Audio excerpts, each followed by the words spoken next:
Hello dear friends, this is Phone Support Channel. Before you start watching this video, please subscribe to the channel and give it a like. Thank you. Today in this video, I want to show and tell you how to disable activity status in Instagram. How to do it? First of all, you log into Instagram.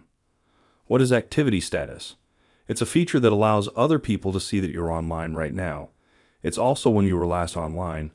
Now I'm going to show you how to turn it off. Go to your profile and tap the three bars. Then select Settings and Privacy. Click on Search.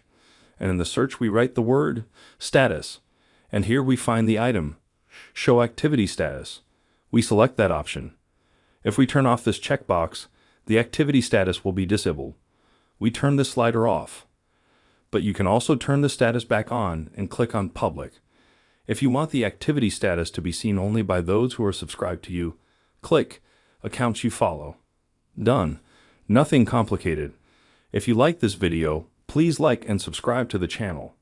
And also watch other useful videos on the channel. That was Phone Support. Bye bye. See you later.